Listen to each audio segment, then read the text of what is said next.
Colonel साहब ने सारी बात बता दी है। मैं सिर्फ उन्हीं बातों में से एक बात बता रहा हूं।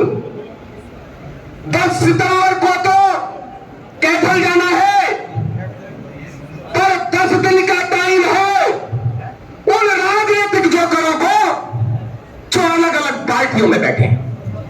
यदि इन्होंने 10 दिन के भीतर अपना मुंह नहीं खोला तो इनकी गर्दन पकड़कर मुंह खुलवाएंगे ये युवा। आप तैयार हैं? मैं धन्यवाद देता हूं ठाकुर विक्रम सिंह को। ठाकुर विक्रम सिंह जी कहां थे जो हमारे बीच आकर ये कह के गए हैं यदि 10 दिन के भीतर ये कार्रवाई नहीं हुई तो मैं सरकार से इस्तीफा ले लूंगा। आप तो मेरे इस्तीफे की बात कर रहे हैं। उनका भी स्वागत है। जिन जिन भाइयों ने इस्तीफा दिया है उनको हम नमन करते हैं और इन सतीश जी को और भी ज्यादा नमन करते हैं। एक ब्राह्मण का बेटा जाग गया, एक ठाकर के बेटे कब जागेंगे? इनको जगाने के लिए ये युवा घर घर जाएंगे और 10 दिन बाद 3 ये ज्यादा नहीं है बड़े नेता यहां उनका यदि मुंह नहीं खुला तो ये युवा उनके घर बैठ जाएंगे, वहीं खाना खाएंगे, वहीं भोजन करेंगे और उनसे इस्तीफा लेके आएंगे। हमारे बीच में सारे युवा पूरा नेतृत्व गुण रखते हैं। एक भी व्यक्ति ऐसा नहीं है जो राजेंद्र सिंह नरूका से कम हो। हर व्यक्ति हमारे बीच में अपनी ताकत के साथ आज इस मुद्दे के साथ खड़ा है और यदि यह मुद्दा सुलझाया नहीं सरकार ने, मैं आपकी ओर से चेतावनी देता हूं सरकार को, राजस्थान में बीजेपी को चुनाव लड़ने की जरूरत नहीं पड़ेगी। मेरे भाइयों ने यदि राजस्थान में इस्तीफा नहीं दिया तो जब वो टिकट मांगने जाएंगे तब हमारे युवा उनके साथ जाकर ये कहने जाएंगे टिकट तो दे दो पर छत्रियों से इसका कोई लेना देना नहीं है, हमारे समाज से इसका कोई लेना देना नहीं है। बंधुओं, जब समाज आंदोलन करता है राजनेताओं को फायदा होता है। आनंद पाल जी के आंदोलन में हमारे गज्जू बना को केंद्र में मंत्री बना दिया, राज्यवर्धन राठौर को मंत्री बना दिया, तो इनको तो मुंह खोलने की जरूरत है। इतना सा खोलेंगे इतना मिलेगा खाने को, पर इनकी नपुंसकता इनका भूल नहीं खोलेंगे। मैं व्यक्तिगत संबंध रोज बिगाड़ता हूं अपने भाइयों से, लेकिन मेरे लिए समाज पहले है, यारी दोस्ती नहीं। हमने अपना झंडा नहीं बनाया, उसका दुष्परिणाम है। हनुमान बेनीवाल ने झंडा बनाया था और किसान आंदोलन के समय किसी ने भी इस्तीफा नहीं दिया जाट नेताओं ने, पर हनुमान बेनीवाल ने गठबंधन छोड़ दिया एनडीए और फर्क पड़ा। सरकार जीती और अपनी किसानों की मांग मानी गई। या कौन सिंह बैठे हुए इनको पता है इस बात का। हमको भी दबाव बनाने की जरूरत है। हमारे समाज के सिरमौर विराजमान है, फरीदाबाद से ठाकुर राजेश साहब आए हैं, संजीव चौहान साहब, वीरेंद्र गौड़, गुरुग्राम के प्रधान भी यही बैठे तिलकराज जी चौहान। अनेक हर जिले से आज आग लगी हुई है और बंधुओं जिले में नहीं पूरे देश में आग लगी है। और इस बार के आंदोलन में एक खासियत रखना, ये आंदोलन केवल मात्र आदमियों का ना रह जाए, इसमें छत्तानियों की भी भागीदारी पूरी होनी चाहिए। इसमें मुस्लिम राजपूतों की भी भागीदारी हो, राणाओं की भी हो, और जो बंधु हमारे साथ देते हैं, जिस समाज को हमने पहले साथ दिया है, उन सबको भी सिर माथे लेकर साथ चले। बात बहुत है, मेरे ऊपर कर्नल साहब ने और कमेटी ने जिम्मेदारी डाली है इतिहास की।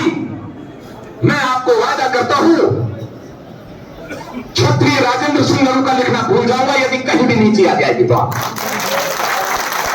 तो एक मिनट में जब भी आपको कोई डिबेट के लिए बुलाए, आप डिबेट में जाओ, पर एक बार बात तो करके जाओ। आपके पास सारे तथ्य नहीं है। अरे गुर्जर शब्द भी हमारा ही था, इनका कोई लेना देना नहीं है इससे। गुर्जर शब्द का अर्थ होता है गुरुओं वाली धरती, इसका पशुपालन से कोई संबंध नहीं है। और जो एक अर्थ कर रखा है शत्रु विनाशक, किसी डिक्शनरी में नहीं है शत्रु विनाशक। गुर्ज नाम की गदा होती है, उसको चलाने सम्राटों के नाम के आगे आया। ये तो गुरुओं की भूषणा भूमि, गौतम ऋषि की भूमि, गोम ऋषि की भूमि। मुझे भी अभी 18 तारीख 19 तारीख को मैं गया था बाड़मेर में, वहां पता लगा कि गुरुसरा है वो क्षेत्र और वो गुरु राष्ट्र है, गुजरात का नहीं है। क्या है? गुरु राष्ट्र। और अपभ्रंश होता होता आज गुजरात है। सारे मंडलों के नाम है त्रेता युग में। वल्लभी है, मालव है, उड़ीसा की जगह नाम लिखा हुआ है जिसको अंग तंग बोलते हैं। ऐसे ही गुर्जर मंडल है, वो किसी जाति से उसका कोई संबंध नहीं है। एक और निवेदन है, यह क्षत्रिय शब्द को भी आप खाली मत छोड़ो। इस क्षत्रिय शब्द पे भी ध्यान दे लो। इस क्षत्रिय शब्द पे भी वैसे ही कब्जा होगा जैसे सम्राट के भोज पे हुआ है। आप ध्यान रखें, जाति क्षत्रिय है, संबोधन है हमारे राजपूत, बना, ठाकुर साहब, कुंवर साहब, दरबार, हुकुम, बापू, सरकार, पर हमारी जाति क्षत्रिय है। जो भी भाई जब भी जाति का सर्टिफिकेट बनाए उसमें जाति सदा क्षत्रिय लिखें। ब्राह्मण, वैश्य और क्षत्रिय ये जाति भी है और वर्ण भी है, क्योंकि इनका जातीय संस्कार होता है। जो जनेऊ डाली जाती है वो होता है। केवल सूत्रों में जातियां अलग अलग होती हैं, 3 वर्णों में। अब मान लीजिए शर्मा लिखते हैं ब्राह्मण, तो क्या शर्मा उनकी जाति है? पंडित लिखते हैं तो क्या जाति है उनकी? जाति तो ब्राह्मण रहेगी। वैश्य गुप्ता लिखते हैं, अग्रवाल लिखते हैं, खंडेलवाल लिखते हैं, जैन लिखते हैं, ये उनकी जाति नहीं है, ये उनका संबोधन है। हमें भी ध्यान रखना है, जाति मतलब क्षत्रिय। एक बात पहले ही कह दी गई है, राष्ट्र को कोई खतरा नहीं है, कोई खतरा नहीं है, इसलिए राष्ट्रवाद की बात करते हो। और ये हिंदुत्व की कहीं नहीं भागा जा रहा, कोई नहीं ले जा रहा इसको लूट के। जो खतरा है वो केवल और केवल क्षत्रित्व को खतरा है, छात्र को खतरा है, क्षत्रिय जाति को खतरा है। समय का अभाव है, आप तो सुनते रहते हैं, फेसबुक वगैरह से चर्चा चलती रहेगी। हमारे बीच में और भी बहुत से महान भाव है।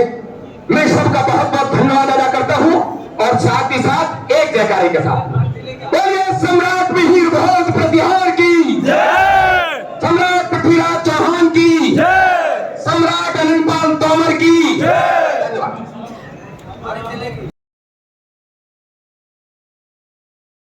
Rana Rajputana.